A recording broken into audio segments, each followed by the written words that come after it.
It's almost time for MXGP qualifying, and whilst we're still missing Gauthier Paulin this weekend, we've got a number of French wildcards. We're going to have a word with one of them. Cedric Soubras, it's great to see you back here on the GP circuit. We used to see you, obviously you're a full-time GP rider. What are you up to these days?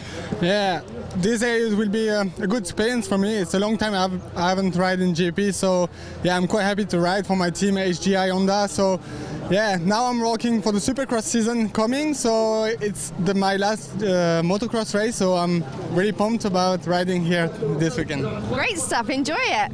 We're gonna head on up and see if we can grab a word with Harry Nolte, the team manager of Team CLS Monster Energy Kawasaki. Obviously, we've been missing Alessandro Lupino for quite some time after his debut on the 450 in Arco di Trento, was it? Yeah, it was Arco di Trento, yes. How's he getting on with the recovery? Yeah, it's going really good so far. Everything is going according to the plan. He's walking again, and he wants to come to visit Maggiora, so no, it's going good. It's according to plan. Will we see him back on the bike this year? Yes, that's the plan normally. It should be around Lommel. I don't know if that's really good to come back at track, but the plan is to do the last 3 GPs. Thanks, Harry. Let's see MXGP qualifying. In the time practice that determines the grid positions for the qualifying race, it was Clément de Sale on the Rockstar Energy Suzuki who was more than a second quicker than Stephen Frossard on the Monster Energy Kawasaki. Jeremy Van Hoorbeek on the Yamaha was third. Tommy Searle, the CLS Kawasaki Monster Energy rider, was fourth, with the HRC Honda rider Kenny Bobryshev in fifth. Behind them were Kevin Strybos, Tyler Rattray, Tanel Leok, Xavier Bourg and Tony Cairoli. And Cairoli starting from the middle of the gate and hanging off the back of that Red Bull KTM. He knows he's got time and space to swing around the outside, and he pulls a perfect hole shot as he heads up the hill. On board with Cairoli then on the opening lap, through the waves across the top, but just watch Clément de Sale from the inside. You just see a flash of yellow, the two riders bang bars. Dropping downhill, Clément de Sale wanting to find a way past the Sicilian as soon as possible. Into the right-hander, heading uphill.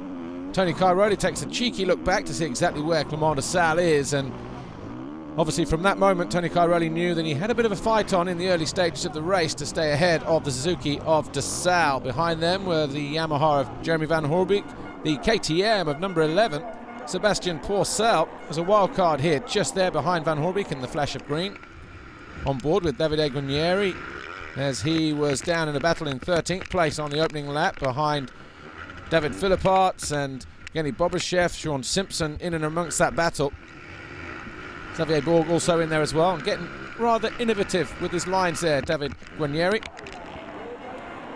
Tony Cairoli on the gas, trying to pull some distance between himself and de Sale, as Van Hoorbeek coming under the watchful eye of Sebastian Pourcel. Tommy Searle was pretty good in fifth in the early stages, but Stephen Frossard was the man in a hurry. 183 on the Monster Energy Kawasaki, finding a way to get onto the rear wheel of Tommy Searle by lap 2.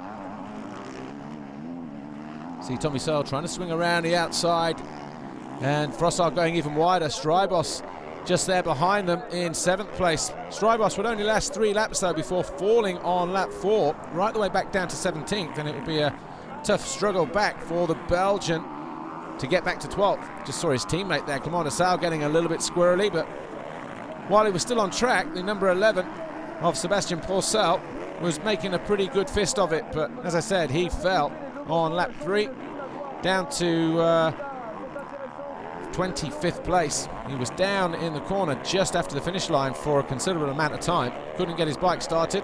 Sean Simpson though, number 24 on the Hitachi KTM, was making good progress. He started in 10th, dropped back down to 11th before a good steady climb up into 5th place in that battle with Bobryshev, Searle and Milko Podizek.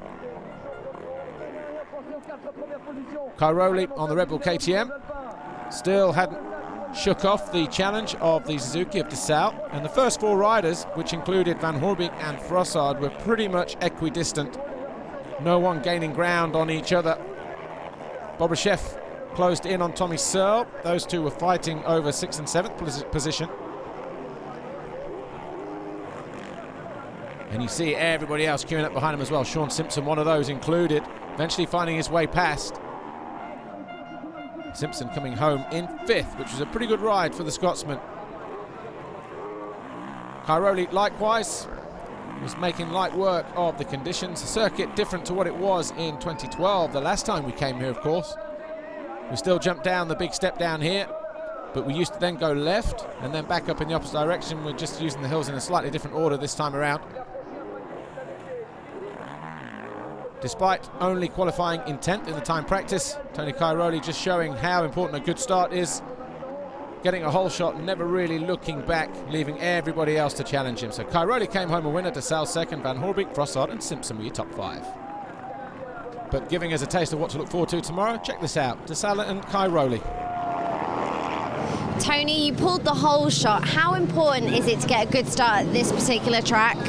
Yeah, it's very important because it's mostly one line, the track, and I had a good start. Then in the beginning I was trying to watch for some good lines for tomorrow also for the race, but I was controlling the race, and it was good, you know, to have best choice for tomorrow's for the gate, because we can choose the best gate, and we try to start again in front. Congratulations for this race.